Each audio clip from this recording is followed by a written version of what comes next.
ഇന്ന് നമ്മൾ യോഹന്നാന്റെ സുവിശേഷം 14-ാം അധ്യായത്തിലേക്ക് കടക്കുകയാണ്. കഴിഞ്ഞ ദിവസം നമ്മൾ പറഞ്ഞ് അവസാനിപ്പിച്ചത്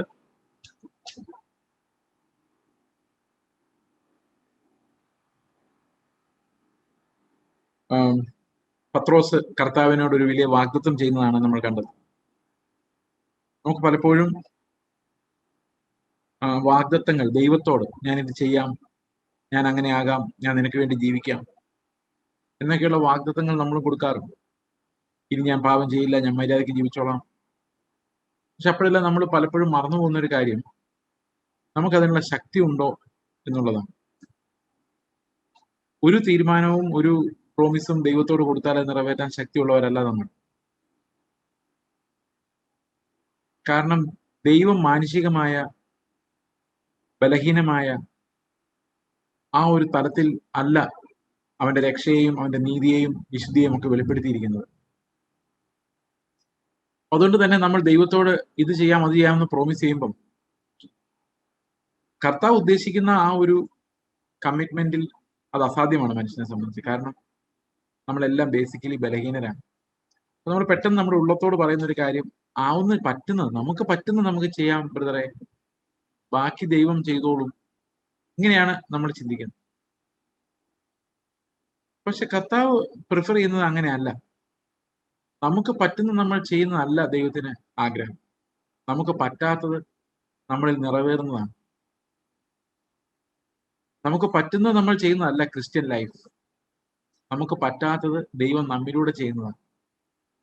അത് വലിയൊരു ഷിഫ്റ്റാണ് തിങ്കിങ്ങിൽ. നമ്മുടെ ആത്മീക ജീവിതത്തെക്കുറിച്ചുള്ള നമ്മുടെ കാഴ്ചപ്പാടിൽ ഉണ്ടാകേണ്ട ഒരു വലിയ മാറ്റമാണത്. കായിന്റെ യാഗവും ഹാബേലിന്റെ യാഗവും തമ്മിലുള്ള വ്യത്യാസം അതാണ്. പ്രവൃത്തികളാലുള്ളതും വിശ്വാസത്താലുള്ളതും തമ്മിലുള്ള വ്യത്യാസം അതാണ്. പ്രവൃത്തികളാലുള്ളത് പറയുന്നത് ഞാൻ എന്നെ കൊണ്ടാകുന്നത് നോക്കാം, പറ്റുന്നിടത്തോളം നന്നാകാം. എന്നാൽ വിശ്വാസം പറയുന്നത് അങ്ങനെയല്ല.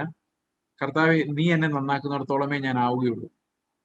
അതുകൊണ്ട് എന്റെ പ്രവൃത്തിക്കപ്പുറത്ത് നിന്റെ നീതിയാൽ നിന്റെ കൃപയാൽ എനിക്ക് എത്താവുന്ന ആ ഒരു നീതി, ആ ഒരു ലൈഫ്, അങ്ങോട്ടാണ് വിശ്വാസം നമ്മളെ എത്തിക്കുന്നത്.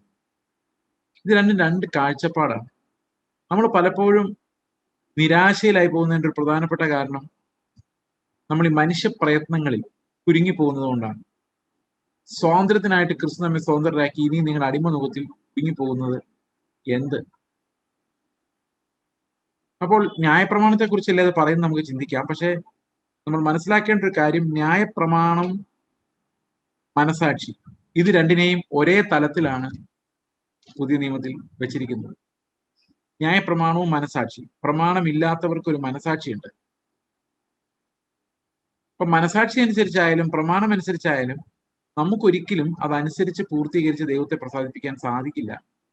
ദൈവം നമ്മിലൂടെ എന്ത് ചെയ്യുന്നു എന്നുള്ളത് മാത്രമാണ് കാര്യമായിട്ടുള്ളത്. നമുക്ക് എന്ത് ചെയ്യാൻ കഴിഞ്ഞു എന്നുള്ളത് പോലും അപ്രസക്തമാണ്. അതിനർത്ഥം നമ്മളൊന്നും ചെയ്യുകയില്ലെന്നല്ല. നമ്മൾ വിശ്വസിക്കുന്നത് ദൈവത്തിന് നമ്മുടെ പരിമിതികൾക്കപ്പുറത്ത് നിന്നുകൊണ്ട് നമ്മളെ എങ്ങനെ വേണമെങ്കിലും ആക്കി മാറ്റുവാൻ കഴിയുമെന്നുള്ളതാണ്. പഴയ നിയമ വിശുദ്ധന്മാരെ നമ്മൾ പുതിയ നിയമ വിശുദ്ധന്മാരെയൊക്കെ നോക്കുമ്പോൾ ഞാൻ പലപ്പോഴും ചിന്തിച്ചിട്ടുണ്ട്, കർത്താവെ, എനിക്ക് അതുപോലെ ഒന്നും ആകാൻ പറ്റത്തില്ല. കർത്താവെ, ഞാൻ അവരെ പോലെ ഒന്നും ആവില്ല. പിന്നെ ഞാൻ ഇങ്ങനെ കർത്താവ് എന്നെ അങ്ങ് സഹിച്ച് അഡ്ജസ്റ്റ് ചെയ്ത് കൊണ്ടുപോകുന്നതാണ് എന്ന് നമ്മൾ പലപ്പോഴും ചിന്തിക്കുന്നു. പക്ഷെ വേദോസം അങ്ങനല്ല പറയുന്നത്. വേദോസം പറയുന്ന ആദാമ്യം ജനിച്ച എല്ലാവരും, അത് ഏലിയാവായാലും, അത് ദാവീദായാലും, അത് പത്രോസ് ആയാലും, പൗലോസ് ആയാലും, ചെയ്സ് ആയാലും, നിങ്ങളായാലും, ആരായാലും ജഡമാണ്. ഒരു വ്യത്യാസവും ഇല്ല. യാക്കോ പറയുന്ന ഏലിയാവ് അത്ര വലിയ അത്ഭുതം ചെയ്ത ഏലിയാവ് നമുക്ക് സമസ്വഭാവമുള്ള മനുഷ്യനാണ്. നമ്മുടെ അതേ സ്വഭാവമുള്ള മനുഷ്യൻ. ആകുലതകളുള്ള, ടെൻഷനുള്ള, പ്രയാസങ്ങളുള്ള, ഇടയ്ക്കിടയ്ക്ക് പേടിച്ചോടുന്ന, വിശ്വാസത്തിന്റെ ധൈര്യം പലപ്പോഴും കാണിക്കാൻ പറ്റാത്ത ഒരു സാധാരണ മനുഷ്യൻ. യേശുക്രിസ്തു അങ്ങനെ ഒരു സാധാരണ മനുഷ്യനായിട്ട് ജീവിച്ചു. പക്ഷെ അവന് ബലഹീനതകൾ ഉണ്ടായിരുന്നില്ല, ശാരീരികമായിട്ടുള്ളതല്ലാതെ. എന്നാൽ കർത്താവ് ഈ ലോകത്ത് ജീവിക്കുമ്പോൾ അവൻ വളരെ ഇൻസിഗ്നിഫിക്കന്റ് ആയിട്ടാണ് ജീവിച്ചത്. അപ്പൊ ഇവിടെ നമ്മൾ കാണുന്ന ഒരു കാഴ്ച, ഹ്യൂമൻ ബീയിങ് എന്ന് നമ്മൾ കാണുന്ന ആ മനുഷ്യൻ ആ മനുഷ്യനെ സംബന്ധിച്ച് അവൻ ബലഹീനനും ദൈവത്തെ പ്രസാദിപ്പിക്കാൻ കഴിവില്ലാത്തവനുമാണ്. പക്ഷെ പലപ്പോഴും നമ്മൾ പത്രോസിനെ പോലെ അഹങ്കാരത്തോടെ പറയാറുണ്ട്, ഞാൻ നിനക്ക് വേണ്ടി മരിക്കാൻ തയ്യാറാണ് കർത്താവേ, ഞാൻ നിനക്ക് വേണ്ടിയാണ് കാത്തിരിക്കുന്നത്. നമ്മൾ പലപ്പോഴും അങ്ങനെയൊക്കെ പറയാറുണ്ട്. പക്ഷെ നമ്മുടെ ഉള്ളില് ചിലപ്പോഴൊക്കെ കാത്തിരിപ്പ് ഉണ്ടാവുമായിരിക്കാം, പക്ഷെ കൺസിസ്റ്റന്റ്ലി അങ്ങനെ നമ്മുടെ ഉള്ളിൽ പലപ്പോഴും ഉണ്ടാകാറുണ്ട്. അപ്പൊ ഈ പത്രോസ് കൊടുത്ത ഒരു പ്രോമിസ് കർത്താവിനോട്, ഞാൻ നിനക്ക് വേണ്ടി മരിച്ചു കളയും എന്ന് പറയുന്ന ഒരു പ്രോമിസ്, നിനക്ക് വേണ്ടി ഞാൻ ജയിലിൽ പോകാനും മരിക്കാനും തയ്യാറാണെന്ന് വേറെടുത്ത് എക്സ്പാൻഡ് ചെയ്തിട്ടുണ്ട്. അപ്പം ഈ ഒരു പ്രോമിസിനെ കുറിച്ച് കർത്താവ് നിസ്സഹായതയോടെയും സഹതാപത്തോടെയുമാണ് നോക്കുന്നത്. കർത്താവ് പറയുന്നുണ്ട്, നിന്നെ കൊണ്ട് അത് ഒരിക്കലും കഴിയില്ല. അതുകൊണ്ട് പലപ്പോഴും നമ്മുടെ സ്പിരിച്വാലിറ്റിക്ക് പറ്റുന്ന ഒരു problem more human focused than Christ focused എന്ന് പറഞ്ഞാൽ മനുഷ്യർക്ക് എന്ത് ചെയ്യാൻ പറ്റും എന്നുള്ളതിലേക്കാണ് ഇന്ന് മതാത്മകത മുഴുവൻ ഇരിക്കുന്നത്. എന്നാൽ കർത്താവ് നമ്മളെ പഠിപ്പിക്കുന്ന അങ്ങനെയല്ല. ക്രിസ്ത്യാനിറ്റി എന്ന് പറയുന്നത് അങ്ങനെയല്ല, നേരെ തിരിച്ചാണ്. മനുഷ്യർക്കൊന്നും ചെയ്യാൻ പറ്റാത്തതുകൊണ്ട് കുറെ ഗുണമില്ലാത്ത ശത്രുക്കളായ കുറെ ആൾക്കാരെ ദൈവം തെരഞ്ഞെടുത്ത് ആ തെരഞ്ഞെടുത്തവരെ എങ്ങനെയാണ് ദൈവം തന്റെ മഹത്വം ആരാണെന്നും താൻ ആരാണെന്നും കാണിക്കാൻ വേണ്ടി ഈ ആളുകളുടെ മേലെ ദൈവത്തിന്റെ ആത്മാവ് ഇറങ്ങി വന്ന് അവരെ അവർക്ക് ഒരിക്കലും ചിന്തിക്കാൻ പറ്റാത്ത ഒരു ജീവിതത്തിലേക്കും വിശുദ്ധിയിലേക്കും നീതിയിലേക്കും തേജസ്സിലേക്കും നയിക്കുന്ന ആ ഒരു പ്രോസസ്സിനെയാണ് നമ്മൾ രക്ഷ എന്ന് പറയുന്നത്. അത് ദൈവം നമ്മിലൂടെ ചെയ്യുന്ന കാര്യമാണ്. പത്രോസിന് അത് കഴിയില്ല എന്ന് പിന്നീട് മനസ്സിലായി. അതുപോലെ തന്നെ ശിഷ്യന്മാർക്കെല്ലാം ആ ഒരു ബ്രോക്കൺനെസ് ഇല്ലാത്ത ഒരൊറ്റ ശിഷ്യൻ പോലും ഇല്ല, ഒരൊറ്റ ദൈവദാസം പോലും ഇല്ല. കാരണം ഏത് മനുഷ്യനും നിവർന്നു നിന്നാലും ഒരു ശ്വാസമാണ്. അവർക്ക് പ്രത്യേകിച്ച് യാതൊരു കാര്യവും ദൈവത്തെ പ്രസാദിപ്പിക്കാൻ ചെയ്യുവാൻ കഴിയുകയില്ല. ഓക്കെ, നമ്മൾ 14-ാം അധ്യായത്തിലേക്ക് വരുമ്പോൾ കർത്താവ് പറയാണ്, നിങ്ങളുടെ ഹൃദയം കലങ്ങി പോകരുത്. അപ്പോൾ ഇവിടെ കലങ്ങി പോകാം. നമുക്ക് ഹൃദയം കലങ്ങി പോകരുതെന്ന് പറയുന്നതിന് പല പശ്ചാത്തലങ്ങൾ നമുക്ക് നോക്കാൻ പറ്റും. പക്ഷെ ഒരു ഇമ്മീഡിയറ്റ് പശ്ചാത്തലം പറഞ്ഞു കഴിഞ്ഞാൽ ഒരുപക്ഷെ നമുക്കൊരു അമ്പരപ്പ് തോന്നാം.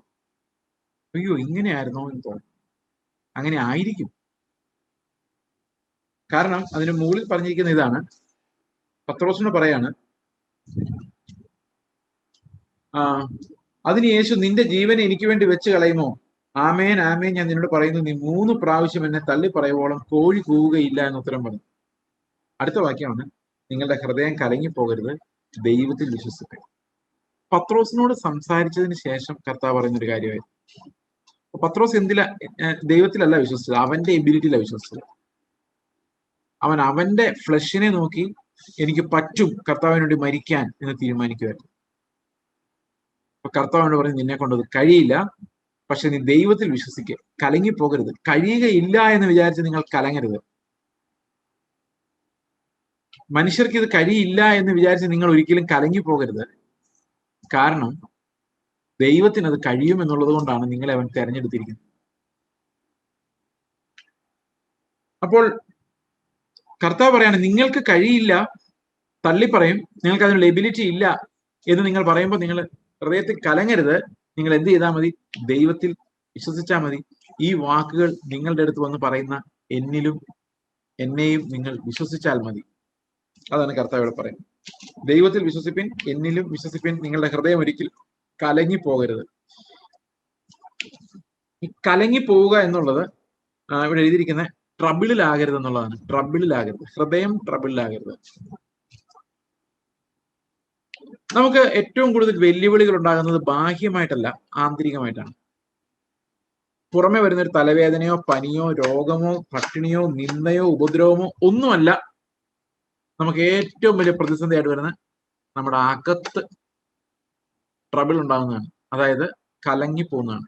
വിശ്വാസത്തിനുണ്ടാകുന്ന കലക്കം, വിശ്വാസം അനുഭവിക്കാൻ പറ്റാത്ത അവസ്ഥ, വിശ്വാസം എക്സ്പ്രസ് ചെയ്യാൻ പറ്റാത്ത അവസ്ഥ, കലങ്ങിപ്പോ, ആത്മവിശ്വാസം നഷ്ടപ്പെടുന്ന.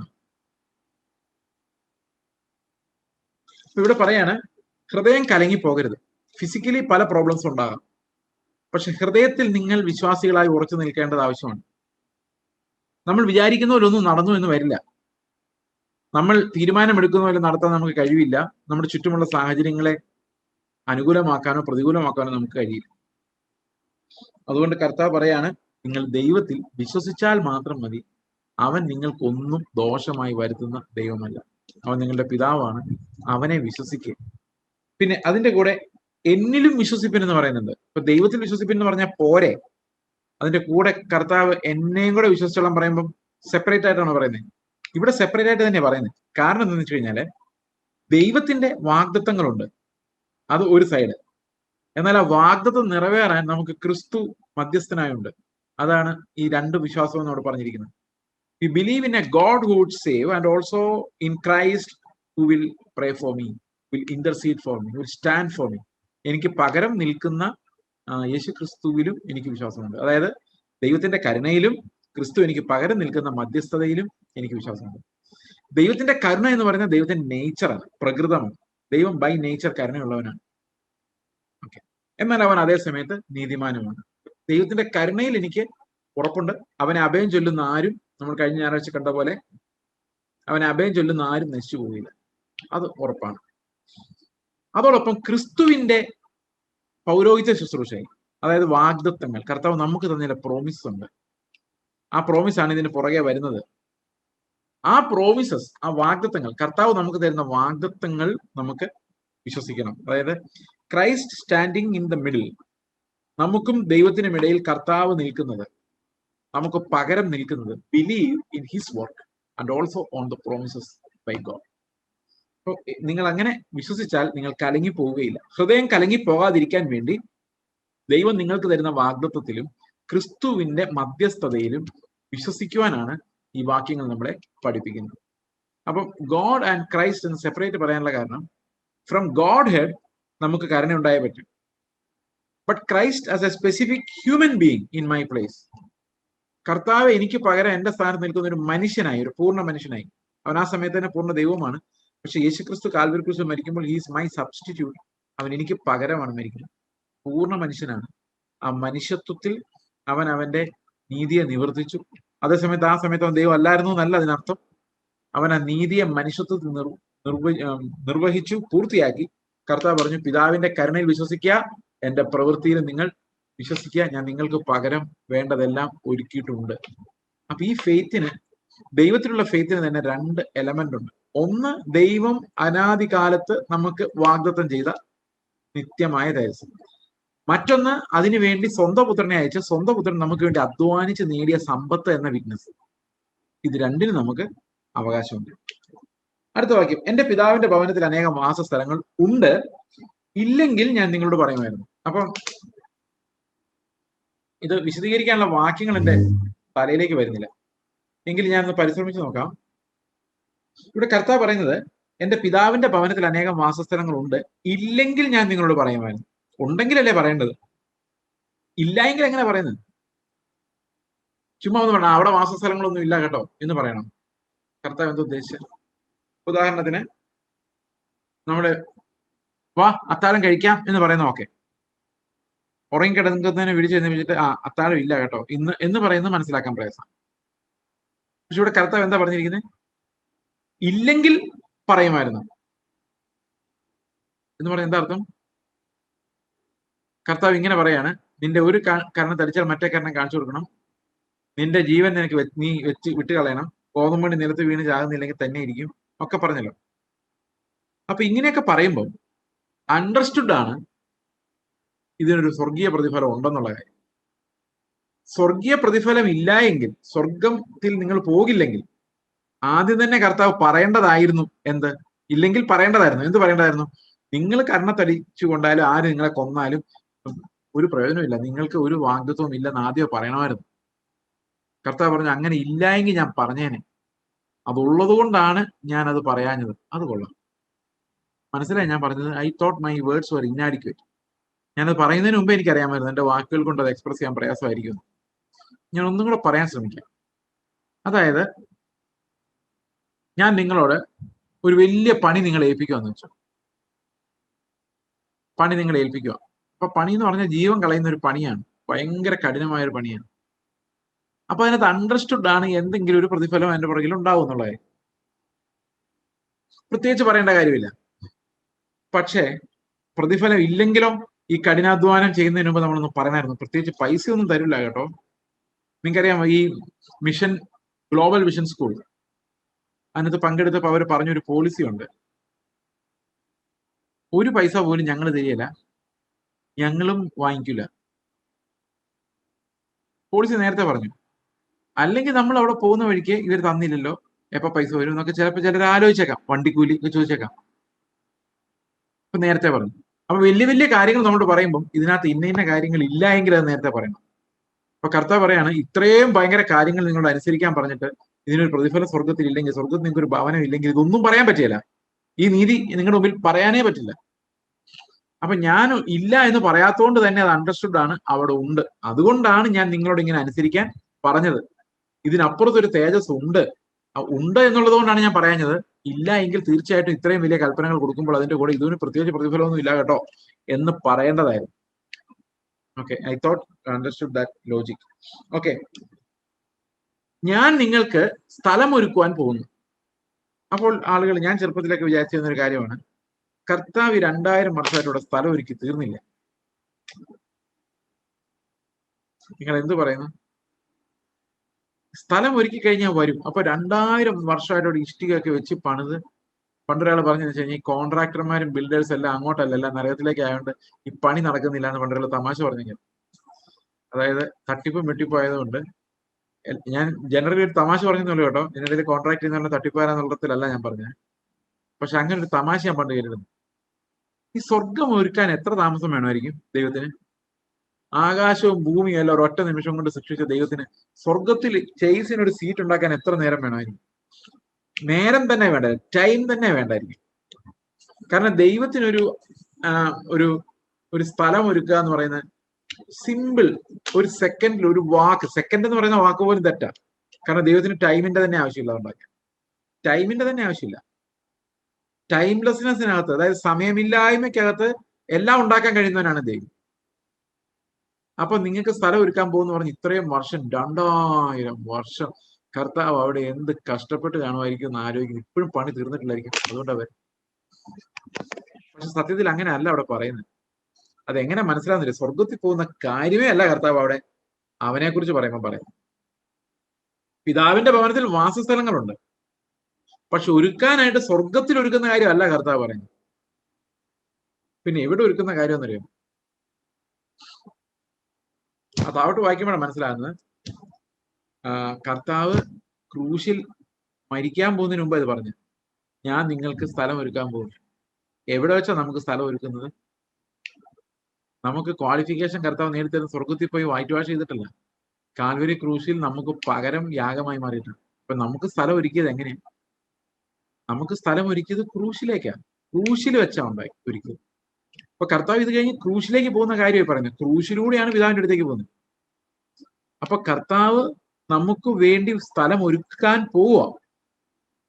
അപ്പൊ അതിനർത്ഥം എന്താണെന്ന് വെച്ച് കഴിഞ്ഞാല്, ഇപ്പം ഒരു ഇല്ലസ്ട്രേഷൻ പറയാമെങ്കിൽ, ഇപ്പൊ നമുക്ക് നമ്മുടെ മകന് അല്ലെ മകൾക്ക് ഒരു അഡ്മിഷൻ വേണമെന്ന് വിചാരിച്ചു, ഒരു എഞ്ചിനീയറിംഗ് കോളേജിൽ അഡ്മിഷൻ വേണമെന്ന് വിചാരിച്ചു.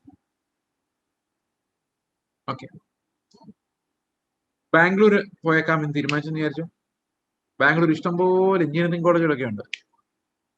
പക്ഷേ എന്റെ കുട്ടിക്ക് അവിടെ സ്ഥലം ഒരുക്കിയിട്ടില്ല. സ്ഥലമില്ലാത്തോണ്ടല്ല, അതവിടെ ഉണ്ട്. പക്ഷെ എന്റെ കുട്ടിക്ക് അത് ഒരുക്കിയിട്ടില്ല. നിങ്ങൾക്ക് അവിടെ ഒരു പ്ലേസ് ഇല്ല എന്ന് പറഞ്ഞാൽ ഒരുങ്ങണം. അതിന് പ്രത്യേക ഒരുക്കം വേണം, ഒരു അഡ്മിഷൻ വേണം, ഒരു പ്രൊസീജിയർ വേണം. അതവിടെ ഒരുക്കിയിട്ടില്ല. അപ്പൊ ശരിക്കും കർത്താവ് എങ്ങോട്ടാ പോയത്? ഇല്ലാത്ത ഒന്ന് പണിയാൻ പോയതല്ല, നമുക്ക് സ്വർഗത്തിൽ ഒരു പ്രവേശനം തരാൻ വേണ്ടി, പിതാവിന്റെ അടുത്തേക്ക് ഒരു പ്രവേശനം ഉണ്ടാകാൻ വേണ്ടിയാണ് കർത്താവ് അവിടെ കാൽവരി ക്രൂശിലേക്ക് പോകുന്ന കാര്യമാണ് പറയുന്നത്. When he died on the cross, door was opened, a place was prepared for us. അവൻ കാൽവരി ക്രൂശിൽ മരിച്ചപ്പോൾ നമുക്കായി ഒരു സ്ഥലം സ്വർഗത്തിൽ ഒരുങ്ങി. ആ ഒരുക്കത്തെ കുറിച്ച് കർത്താവ് ഇടയ്ക്കിടയ്ക്ക് എല്ലാ ശിഷ്യന്മാരോട് പറയുവാൻ, ഞാൻ പോവും. അപ്പോ ഈ ഒരു കാര്യമാണ് വേദപുസ്തകത്തിന്റെ ഫോക്കസ് എന്ന് പറയുന്നത് തന്നെ ഈ ഒരു ഭാഗമാണ്. അതായത് എനിക്ക് സ്ഥലം ഒരുക്കാൻ വേണ്ടി കർത്താവ് കാൽവരി ക്രൂശിലേക്ക് നടന്നു, ആ ക്രൂശിലൂടെ അവൻ പുനരുത്ഥാനം പ്രാപിച്ച് മഹത്വീകരിക്കപ്പെട്ട കർത്താവായി സ്വർഗത്തിലേക്ക് പോയി. ആ യാത്രയിൽ അവൻ പോയ വഴിയിൽ അവൻ കഠിനമായി അധ്വാനിച്ച് നമുക്കും കൂടെ അവകാശമുണ്ടാകുന്ന ഒരു വലിയ ധനം സമ്പാദിച്ചു. ആ ധനമാണ് നമ്മുടെ അവകാശം. ക്രിസ്തു അന്ന് സമ്പാദിച്ച, വേദനയോടെ വേർപ്പോടെ അധ്വാനിച്ച് സമ്പാദിച്ച ധനമാണ് നമ്മുടെ അവകാശം. അപ്പൊ കർത്താവ് പറയാണ്, നിങ്ങൾക്ക് സ്ഥലമില്ലെങ്കിൽ, സ്വർഗത്തിലൊരു സ്ഥലം നിങ്ങൾക്ക് ഇല്ലെങ്കിൽ, എനിക്ക് നിങ്ങളോട് ഒരു നീതിയെക്കുറിച്ചും പറയാൻ പറ്റില്ല. നിങ്ങൾ ഇങ്ങനെ കഷ്ടം സഹിച്ച് ഇവിടെ ജീവിച്ചിട്ട് എന്ത് കാര്യം? If there is no promise of heaven. ഇപ്പൊ ഗ്ലോബൽ വിഷൻ സ്കൂളിൽ അവർ പറയും, നിങ്ങൾ സുവിശേഷം പറയാൻ വേണ്ടി പോവാ, ഒരിത്തിരി നിർബന്ധിക്കും, നല്ലപോലെ നിർബന്ധിക്കും. അത് അവരുടെ പണി. പോകണോ വേണ്ടോ തീരുമാനിക്കുന്നത് ദൈവം നമുക്ക് തരുന്ന പോലെയാണ്. കാരണം അത് നമ്മുടെ പണി. ദൈവം നമ്മോട് പറയാതെ നമുക്ക് പോകാൻ പറ്റത്തില്ല. പക്ഷെ അവരുടെ കടമയാണ് ഈ ബർഡൻ നമ്മുടെ തലയിലേക്ക് വെക്കുക എന്നുള്ളത്. That they will do. അതിനർത്ഥം അത് അവരുടെ പണിയാണ്. അപ്പൊ ഇതിനകത്ത് ബർഡൻ തലയിലോട്ട് വെക്കുന്ന ആ പണി ചിലർ സ്വീകരിക്കും, അവർ പോകും. ഇങ്ങനെയാണ് ഇതിന്റെ പരിപാടി. ഓക്കെ, അപ്പൊ ഇവിടെ ഞാനിത് പറയാൻ കാരണം, ഇങ്ങനെ നമ്മൾ കഷ്ടപ്പെട്ട് ഇപ്പൊ അവിടെ പോയി, ഇറാഖിലൊക്കെ പോയി കഴിഞ്ഞ ദിവസം സാക്ഷ്യം കേട്ടപ്പോൾ, ഏത് സമയത്തും മരിക്കാവുന്ന ഒരു സാഹചര്യത്തിൽ ഈ ജനങ്ങൾ ജീവിക്കുക, വിശ്വാസികൾ, സുവിശേഷകർ, അവർക്ക് സുഖമായിട്ട് ഇവിടെ ജീവിക്കാവുന്ന ഒരു സാഹചര്യം ഉണ്ടായിട്ട് പോലും. എന്തിനാ അങ്ങനെ ചെയ്യുന്നത്? Because there is A promise. ആ പ്രോമിസ് അങ്ങ് എടുത്ത് മാറ്റിക്ക്, വാഗ്ദത്തം എടുത്ത് മാറ്റിക്ക്. ആരും പോയി മരിക്കണ്ടല്ലേ, തിന്നുക, കുടിക്കുക, ആനന്ദിക്കുക, നാളെ ചാകുമല്ലോ, അങ്ങനെ ചിന്തിച്ചപ്പോഴേ. അപ്പൊ കർത്താവ് പറഞ്ഞ ഏതെങ്കിലും ഒരു കൽപ്പനയിലേക്ക് നമുക്ക് നടക്കണമെങ്കിൽ അതിന് മുൻപ് ദൈവം നമുക്കൊരു ഉറപ്പ് വാഗ്ദത്തം തരണം. നമ്മൾ കഴിഞ്ഞ ഞായറാഴ്ച അത് വിശദമായിട്ട് കണ്ടതാണ്. അപ്പൊ ആ ഉറച്ച വാഗ്ദത്തങ്ങൾ കർത്താവ് ഇവിടെ കൊടുക്കുന്നതാണ്. നിങ്ങളുടെ ഹൃദയം കലങ്ങി പോകരുത്. നിങ്ങൾക്ക് വിശ്വാസത്തിന് കുലുക്കം ഉണ്ടാകുന്ന പോലെയൊക്കെ നിങ്ങൾക്ക് അനുഭവപ്പെടും. അതുപോലെ ഭയങ്കരമായ പെർസിക്യൂഷൻ ഉണ്ടാവും, എതിർപ്പുകൾ ഉണ്ടാവും, വിശ്വാസം തകർന്നു പോകുമോ നമ്മൾ സംശയിക്കും. പക്ഷെ നിങ്ങൾ കലങ്ങി പോകരുത്. ഇനി അഥവാ ഒരു പ്രാവശ്യം വീണു പോയാൽ ഞാൻ ഔട്ടായി പോയി എന്ന് ചിന്തിക്കരുത്. അഥവാ നിങ്ങൾ ജീവിതത്തിൽ എവിടെയെങ്കിലും തോറ്റാൽ രണ്ട് ചിന്തകൾ ഉണ്ടാകാൻ പാടില്ല. തോറ്റാലും കുഴപ്പമില്ല, കർത്താവ് കരുതിയിട്ടുണ്ടല്ലോ, എന്നതിനിപ്പോ സാരമില്ല, അങ്ങനെ ചിന്തിക്കാൻ പാടില്ല. അതുപോലെ തന്നെ തോറ്റുപോയല്ലോ, അയ്യോ ഞാൻ ഇതോടെ തീർന്നു എന്നും ചിന്തിക്കാൻ പാടില്ല. നമ്മൾ രണ്ടും കൽപ്പിച്ച് കർത്താവിൽ വിശ്വസിക്കോ, കർത്താവെ നീ എന്നെ തീർച്ചയായിട്ടും രക്ഷിക്കും, നീ എന്നെ വീണ്ടെടുക്കും, നീ എന്നെ അവിടെ എത്തിക്കും, നിന്നിൽ ഞാൻ വിശ്വസിക്കുന്നു. അതുകൊണ്ടാണ് കർത്താവ് പറഞ്ഞേ, ദൈവത്തിൽ വിശ്വസിപ്പിൻ, എന്നിലും വിശ്വസിപ്പിൻ. നിങ്ങൾ അല്ലെങ്കിൽ നിങ്ങൾ കലങ്ങിപ്പോവും. ഓക്കെ, ഇന്ന് ഞാൻ ഒരാളോട് സംസാരിച്ചു, ഇന്ന് വൈകിട്ട്, കലങ്ങി നാശമായിരിക്കും. അതായത് ഒരു അബ്യൂസീവ് മാരേജിനകത്ത് എങ്ങനെ രക്ഷപ്പെടണം എന്ന് അറിയുന്നില്ല. അവരുടെ ചലഞ്ച് സ്നേഹിക്കാനും ക്ഷമിക്കാനും പറ്റുന്നില്ല. അതാണ് ചലഞ്ച്. ഒരു അബ്യൂസീവ് മാരേജിനകത്ത് സ്നേഹിക്കാനും ക്ഷമിക്കാനും പറ്റാത്ത ചലഞ്ച് കൊണ്ട് she's condemning herself as an unbeliever. പിശാച് ജയിച്ചു. ഞാൻ പറഞ്ഞു, ഹ്യൂമൻ നേച്ചർ, ആ ഹ്യൂമൻ ബീയിങ്ങിനകത്ത് സിന്നുണ്ട്. നമ്മുടെ ഉള്ളിൽ നമ്മൾ ദൈവത്തെ വിശ്വാസത്തോടെ നോക്കണം. He can reform you. ഓരോ ക്രൂശിലും കർത്താവിന് നിങ്ങളെ പണിതുകൊണ്ടിരിക്കാൻ പറ്റും. And he will do it. ഇവിടെ പറയുന്ന കർത്താവിൽ വിശ്വസിപ്പിൻ. ആ വിശ്വാസം എന്ന നങ്കൂരം എടുത്ത് കർത്താവിലേക്ക് വെക്കുവേൻ. അടുത്ത വാക്യം, ഞാൻ പോയി നിങ്ങൾക്ക് സ്ഥലം ഒരുക്കിയാൽ ഞാൻ ഇരിക്കുന്നിടത്ത് നിങ്ങളും ഇരിക്കേണ്ടതിന് പിന്നെയും വന്ന് നിങ്ങളെ ചേർത്തുകൊള്ളു. അപ്പൊ കർത്താവിന്റെ യാത്ര എന്ന് പറയുന്നത് ക്രൂശ് വഴി പിതാവിന്റെ ഭവനത്തിലേക്കാണ്. അതൊരു തേജസ്കരണത്തിന്റെ യാത്രയാണ്, വിശുദ്ധീകരണത്തിന്റെ, അനുസരണത്തിന്റെ യാത്രയാണ്. ആ വിശുദ്ധീകരണത്തിന്റെ, അനുസരണത്തിന്റെയും വിശുദ്ധീകരണത്തിന്റെ പെർഫെക്ഷന്റെയും കർത്താവിന്റെ മഹത്വത്തിന്റെയും ആ യാത്രയെക്കുറിച്ചാണ് കർത്താവ് പറയുന്നത്, ഞാൻ പോകുന്നു സ്ഥലമൊരുക്കാൻ എന്ന് പറയുന്നു. അപ്പൊ യേശുക്രിസ്തു ചെയ്ത ആ മഹാപുരോഹിത ശുശ്രൂഷ, നമുക്ക് വേണ്ടി അപേക്ഷിച്ച് നിലവിളിച്ച് കരഞ്ഞ് ക്രൂശിൽ കയറുന്ന ആ വേദന, അത് നമുക്ക് സ്ഥലം ഒരുക്കാൻ വേണ്ടിയായിരുന്നു എന്നാണ് ഈ വേദഭാഗം നമ്മളെ പഠിപ്പിക്കുന്നത്. ഓക്കെ, അപ്പോ ഞാൻ പോകുന്നിടത്തേക്കുള്ള വഴി ഇതാണ്. ഇതിനകത്ത് ചില ക്ലൂസ്, എന്താണ് കർത്താവ് പറയുന്നതെന്ന് മനസ്സിലാക്കാനുള്ള ചില സൂചനകൾ നമുക്ക് താഴത്തെ വാക്യങ്ങളിലുണ്ട്. ഞാൻ പോയി നിങ്ങൾക്ക് സ്ഥലമൊരുക്കിയാൽ ഞാൻ ഇരിക്കുന്ന ഇടത്ത് നിങ്ങളും ഇരിക്കേണ്ടതിന് പിന്നെയും വന്ന് നിങ്ങളെ എന്റെ അടുക്കൽ ചേർത്തുകൊള്ളും.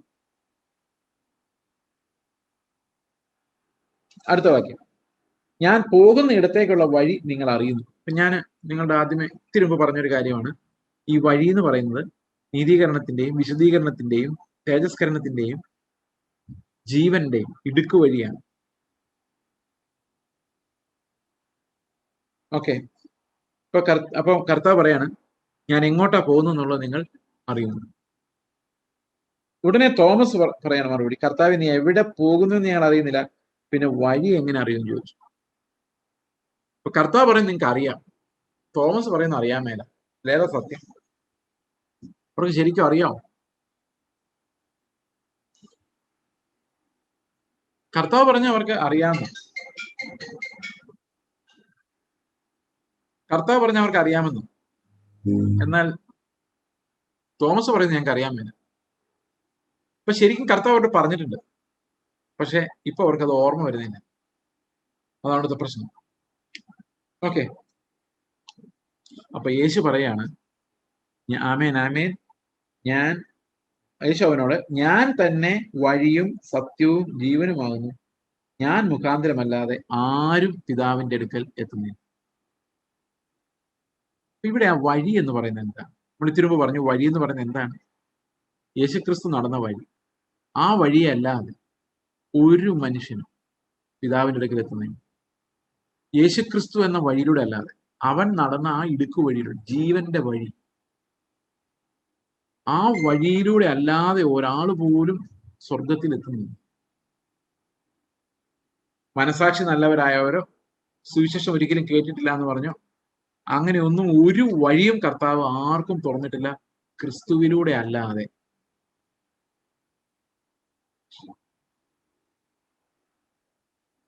ഓക്കെ, യേശു അവനോട് ഞാൻ തന്നെ വഴിയും സത്യവും ജീവനുമാകും. അപ്പൊ ഇവിടെ ഈ ഞാൻ തന്നെ ആകുന്നു, ഞാൻ ആകുന്നു എന്ന് കർത്താവ് പറയുന്നത്, ഞാൻ മുൻപൊരിക്കൽ പറഞ്ഞ പോലെ, പുറപ്പാട് പുസ്തകത്തിൽ കാണുന്ന പോലെ, ഞാൻ ആകുന്നവൻ ഞാൻ ആകുന്നു എന്ന് പിതാവ് പറഞ്ഞതിന്റെ ഒരു എക്സ്പ്ലനേഷൻ ആണ് ഈ ഞാൻ ആകുന്നവൻ ഞാൻ ആകുന്നു. എന്താകുന്നു? ഞാൻ തന്നെ വഴിയും ഞാൻ തന്നെ സത്യവും ഞാൻ തന്നെ ജീവനും ആകുന്നു. അപ്പൊ ഞാൻ എന്ന് പിതാവ് പറയുമ്പോൾ, ഇപ്പൊ ദൈവം പറയുമ്പോൾ അതിനകത്ത് എന്തെല്ലാം ഉണ്ട്? വഴിയുണ്ട്, സത്യമുണ്ട്, ജീവനുണ്ട്, എല്ലാ നന്മകളും ഉണ്ട്. ഓക്കെ, അങ്ങനെയാണ് ഈ വചനങ്ങൾ ഇവിടെ എഴുതപ്പെട്ടിരിക്കുന്നത്. അപ്പോൾ ഞാൻ തന്നെയാണ്, ഞാൻ ആകുന്നു. അപ്പൊ യേശു തോമസിനോട് പറഞ്ഞു ഇത്രയേ ഉള്ളൂ. തോമസ് നീ എന്നോട് വഴി ചോദിച്ചത് എന്തിനാണ്? പണ്ട് നിക്കോദമസിനെ വഴക്ക് പറഞ്ഞപ്പോൾ, നിനക്കിത് അറിയാൻ വയ്യേ എന്ന് നിക്കോദമസിനോട് ചോദിച്ചാൽ തന്നെയാണ് തോമസിനോടും കർത്താവ്.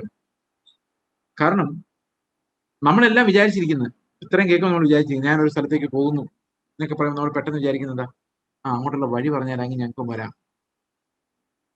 പക്ഷെ കർത്താവ് ഓൾറെഡി വഴി പറഞ്ഞു കൊടുത്തിട്ടുണ്ട്. എന്ത് വഴി അത്? ഇതാണ് ആ ഭാഷ. തോമസേ, നീ 3.5 വർഷമായിട്ട് എന്നെ കാണുന്നതല്ലേ, ഞാൻ എങ്ങനെയാണ് ജീവിച്ചത്, ഞാൻ എങ്ങനെയാണ് പിതാവിനെ പ്രസാദിപ്പിച്ചത്, ഞാൻ എങ്ങനെയാണ് അധ്വാനിച്ചത്, അനുസരിച്ചത്, നീ കണ്ടല്ലോ. ഞാൻ എങ്ങനെയാണ് പാപത്തോട് എതിർത്ത് നിന്നത്, നീ കണ്ടല്ലോ. അത് തന്നെയാണ് നിനക്കുമുള്ള വഴി. ഞാൻ തന്നെയാണ് നിന്റെയും വഴി, അതായത് ജീവന്റെ വഴി. എങ്ങനെയാണ് ഈ ജീവൻ ജീവിക്കേണ്ടത്? അത് കർത്താവ് ജീവിച്ച അതേ വഴി മാത്രമാണ് ലോകത്തിലുള്ള സകല മനുഷ്യർക്കും കൊടുത്തിരിക്കുന്നത്. അപ്പൊ ഇടുക്ക് വഴി വിശാലമായ വഴി. കർത്താവ് നമുക്ക് ഇടുക്ക് വഴി തുറന്നു പറയുമ്പോൾ, ആ ഇടുക്ക് വഴി എന്തുകൊണ്ടാണ് വലിയ അനുഗ്രഹമെന്ന് അവിടെ കർത്താവുണ്ട്. ആ ജീവന്റെ വഴിയാണ്, കർത്താവ് തന്നെയാണ് ജീവൻ. അപ്പൊ ജീവന്റെ വഴിയാണ് കർത്താവ് നടന്ന വഴി. ആ വഴിയല്ലാതെ വേറെ ഒരു വഴിയിലൂടെയും നമ്മൾ പിതാവിന്റെ അടുക്കൽ എത്തുകയില്ല എന്ന് കർത്താവിടെ അസന്നിഗ്ധമായി പറയുന്നു. ഇന്ന് ലോകത്ത് ഒരുപക്ഷെ വിശ്വാസികൾക്ക് അത്രയും പരിചയമില്ലായിരിക്കാം, ഈ ക്രിസ്ത്യാനികൾ എന്ന് വിളിക്കപ്പെടുന്നവരുടെ ഇടയില് അങ്ങനെ പലതരം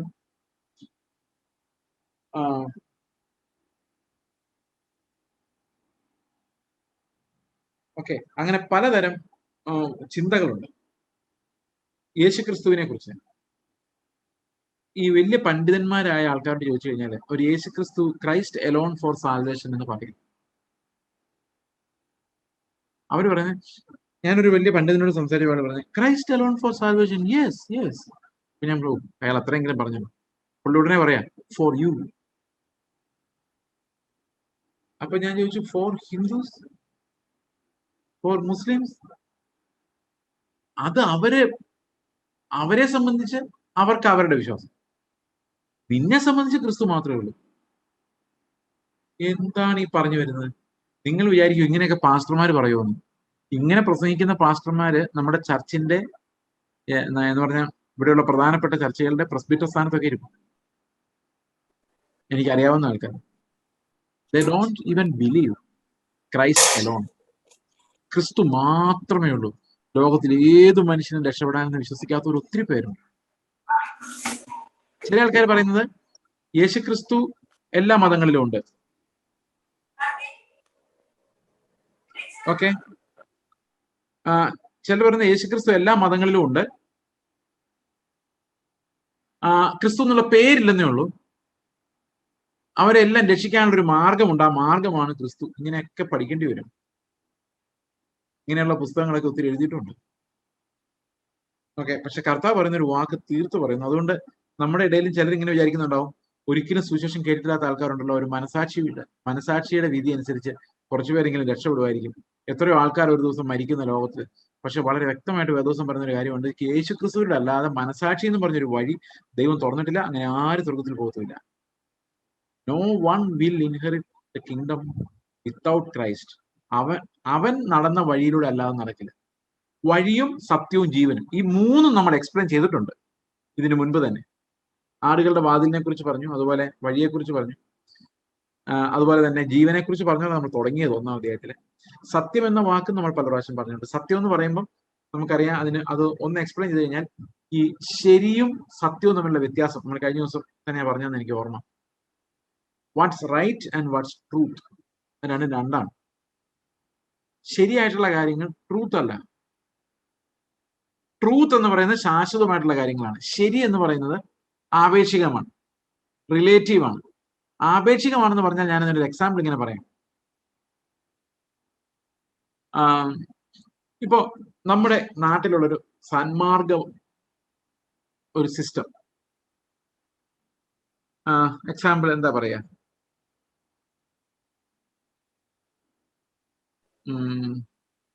ഓക്കെ, പാസ്റ്റർമാര് മീശ വെക്കുന്നത് ശരിയാണോ തെറ്റാണോ? നിങ്ങൾ ഇത്ര സില്ലി ആയിട്ടൊരു ചോദ്യം എഴുതുന്നു.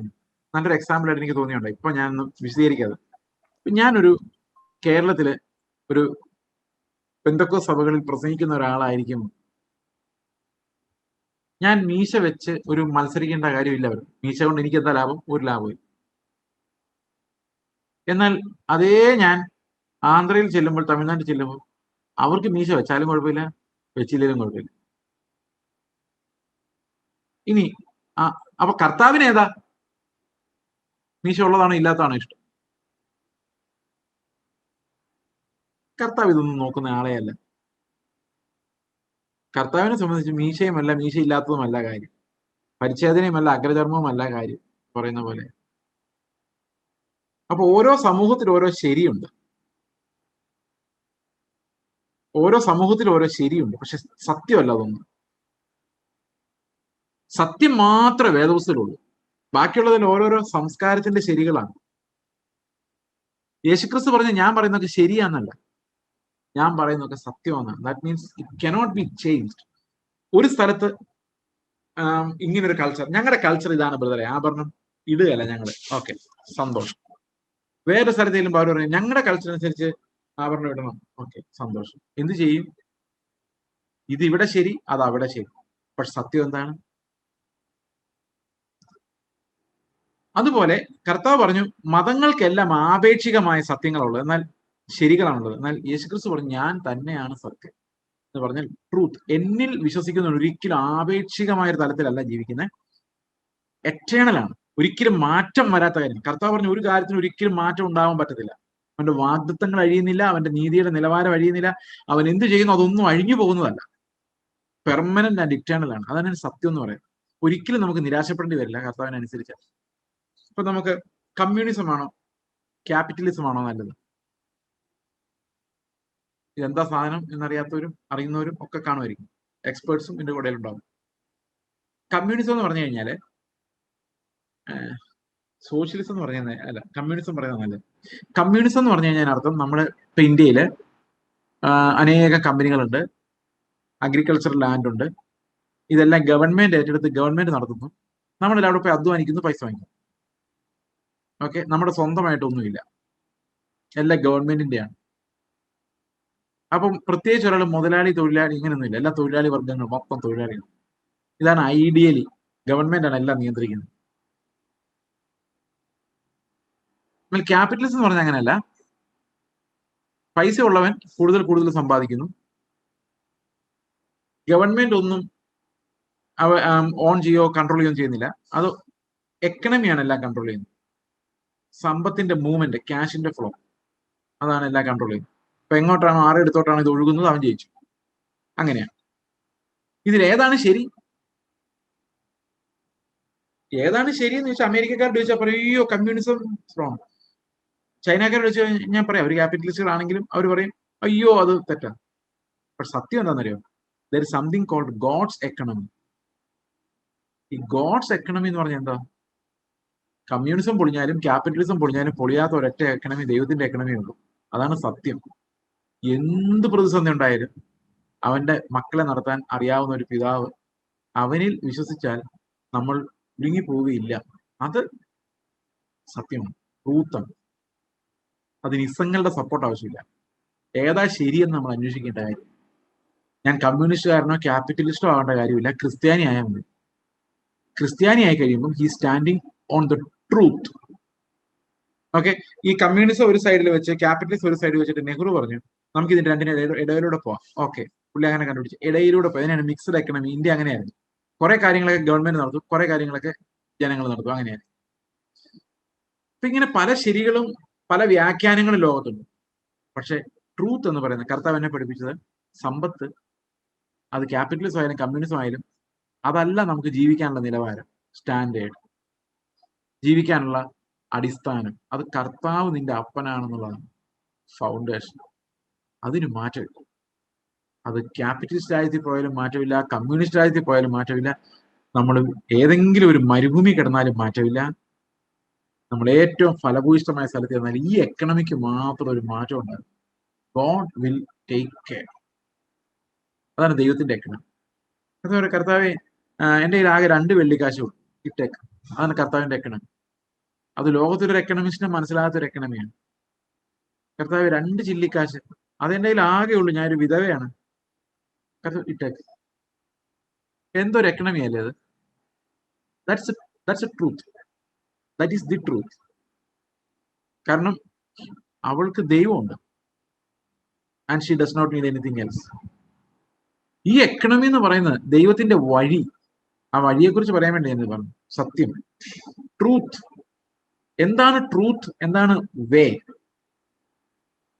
എന്താണ് ലൈഫ്? ഇതെല്ലാം കൂടെ ഒന്നിച്ച് സമ്മേളിക്കുന്ന കണ്ടോ? ആ ഫെയ്ത്ത് കൊണ്ട് നമ്മൾ ജീവിക്കുന്ന ഒരു ജീവിതമുണ്ട്.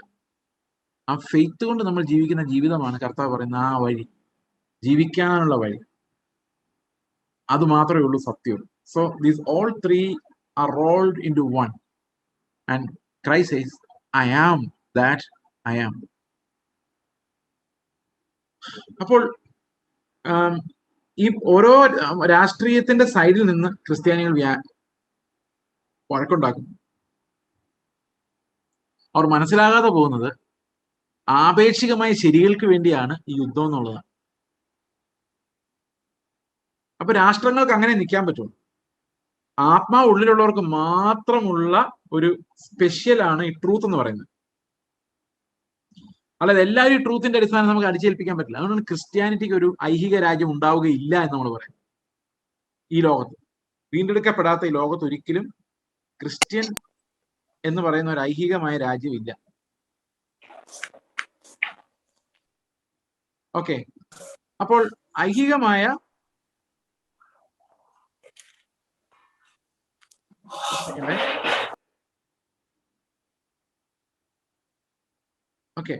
ഐഹികമായ ഒരു രാജ്യമില്ല.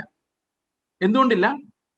ഇത് ദൈവരാജ്യത്തിന്റെ ഒരു സിസ്റ്റമാണ് ഈ ട്രൂത്ത് എന്ന് പറയുന്നത്. ട്രൂത്ത് എന്നുള്ള ഒരിക്കലും വീണ്ടും ജനിക്കാത്ത ഒരാളുടെ ലൈഫിൽ ഇംപ്ലിമെന്റ് ചെയ്യാൻ പറ്റില്ല.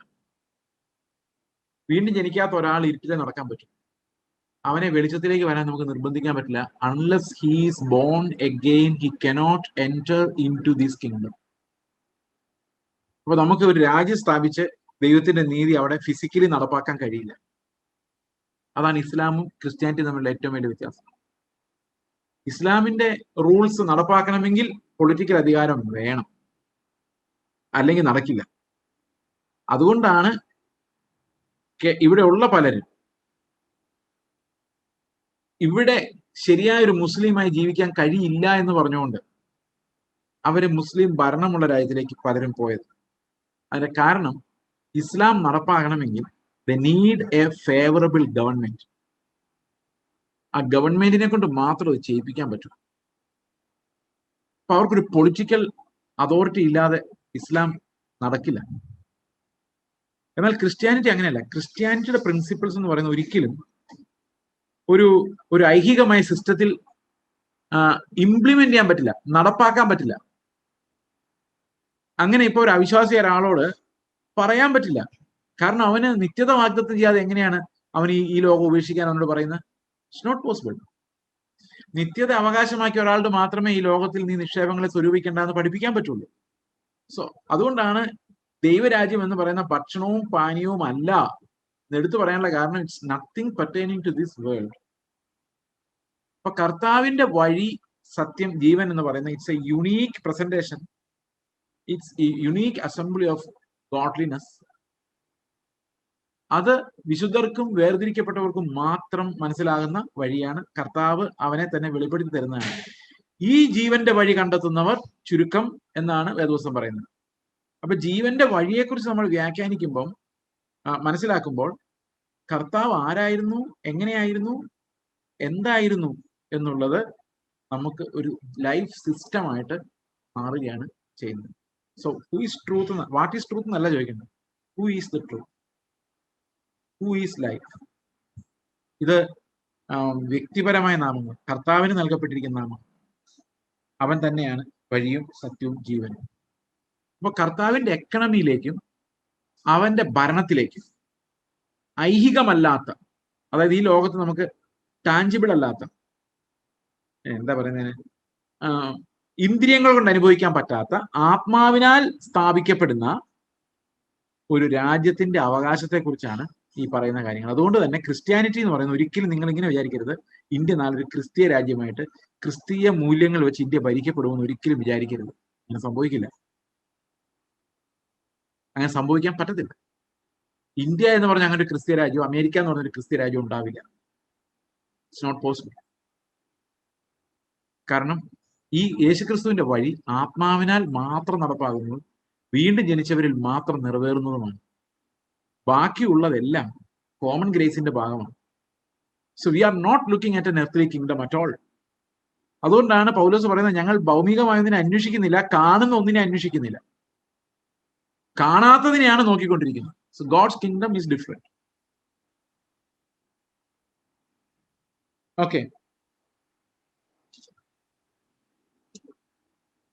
ഞാൻ തന്നെ വഴിയും സത്യവും ജീവനുമാകുന്നു, ഞാൻ മുഖാന്തരമല്ലാതെ ആരും പിതാവിന്റെ അടുക്കിലേക്ക് എത്തുന്നില്ല. അപ്പൊ വീണ്ടും ജനനം എന്നുള്ള ആ തോട്ട് പ്രോസസ്, യോഹന്നാൻ 1-ാം അധ്യായത്തിൽ 1-ാം അധ്യായം തൊട്ട് തുടങ്ങിയ ആ ഒരു തോട്ട് പ്രോസസ്, കർത്താവിന്റെ ലൈഫ്, അവൻ നമ്മളെ നടത്തുന്ന വഴി, വാതി, അവൻ നമുക്ക് വെളിപ്പെടുത്തി തരുന്ന സത്യം, നമ്മെ സ്വതന്ത്രരാക്കുന്ന സത്യം, വീണ്ടും വീണ്ടുമുള്ള നമ്മൾ കുടുങ്ങിപ്പോകുന്ന അടിമനോഹത്തിൽ നമ്മളെ വീണ്ടെടുക്കുന്ന സുവിശേഷത്തിന്റെ സത്യം, ഇതെല്ലാം കൂടെ ചേരുന്ന ഒരു കാര്യമാണ് ഇവിടെ സമ്മറൈസ് ചെയ്തിരിക്കുന്നത്. ഞാൻ തന്നെ വഴിയും സത്യവും ജീവനുമാണ്.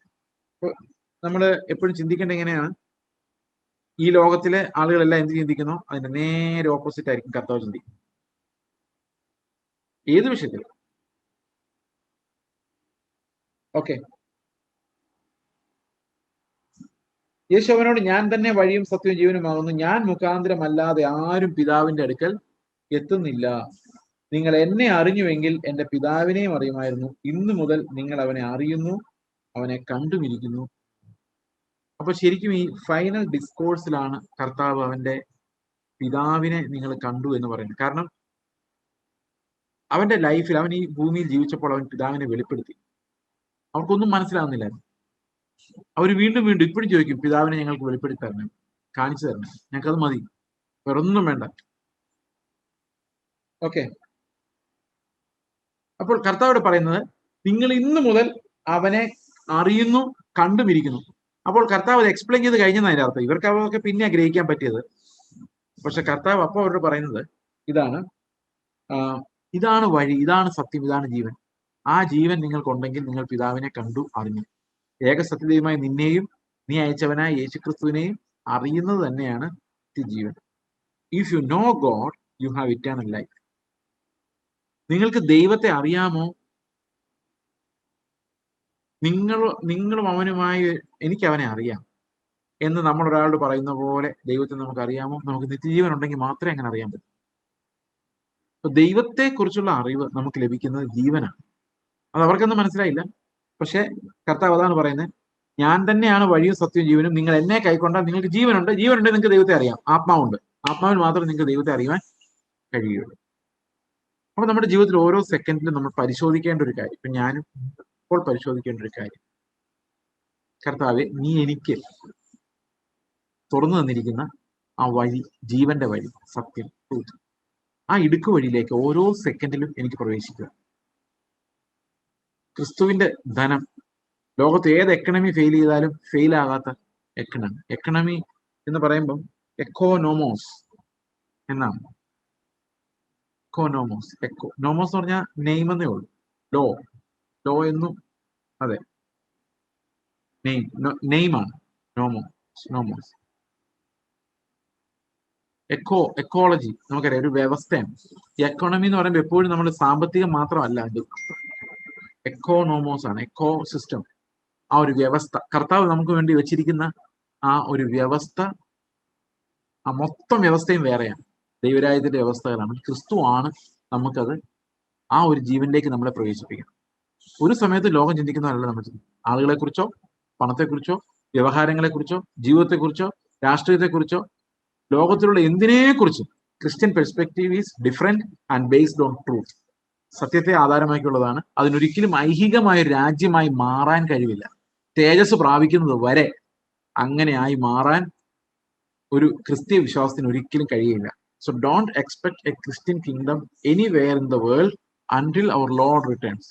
കർത്താവ് തേജസ്സിൽ മടങ്ങി വരുന്നത് വരെ അങ്ങനെ ഒരു ഐഹികമായ രാജ്യം നമ്മൾ ഈ ലോകത്ത് പ്രതീക്ഷിക്കാൻ പാടില്ല.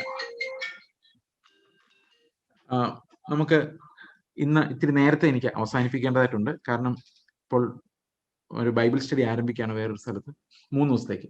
അതുകൊണ്ട് നമുക്ക് അടുത്ത ബൈബിൾ സ്റ്റഡി വ്യാഴാഴ്ച വൈകിട്ട് 6:40 നമുക്ക് പ്രാർത്ഥനയോടെ അവസാനിപ്പിക്കാം. ഞങ്ങളുടെ സ്വർഗസ്ഥ പിതാവേ, അങ്ങയുടെ വലിയ നാമത്തെ സ്തോത്രം ചെയ്യുന്നു. അങ്ങ് ഞങ്ങൾക്ക് പുത്രനിലൂടെ തുറന്നു തന്ന വഴി പൂർണ്ണമായി മനസ്സിലാക്കാൻ കർത്താവെ, ഞങ്ങൾക്ക് ഓരോ സമയത്തും ആ ഇടുക്ക് വഴി കണ്ടെത്തുവാൻ ദൈവമേ, അത് ഞങ്ങളുടെ യുക്തിക്ക് അപ്പുറത്തുള്ള ആ ഒരു വഴി കണ്ടെത്തുവാൻ ഞങ്ങളെ സഹായിക്കണം കർത്താവെ. അത് ഞങ്ങൾക്ക് മനുഷ്യബുദ്ധി കൊണ്ട് സാധിക്കുന്ന കാര്യമല്ല കർത്താവെ. അങ്ങയുടെ ആത്മാവ് ഞങ്ങൾക്കത് മോമെന്റ് ബൈ മോമെന്റ് കർത്താവ് ഞങ്ങൾക്കത് വെളിപ്പെടുത്തിക്കൊണ്ടിരിക്കണമെന്ന് പ്രാർത്ഥിക്കുന്നു. അങ്ങയുടെ സ്തോത്രം കർത്താവ് യേശു ക്രിസ്തുവിന്റെ നാമത്തിൽ തന്നെ. ആമേൻ.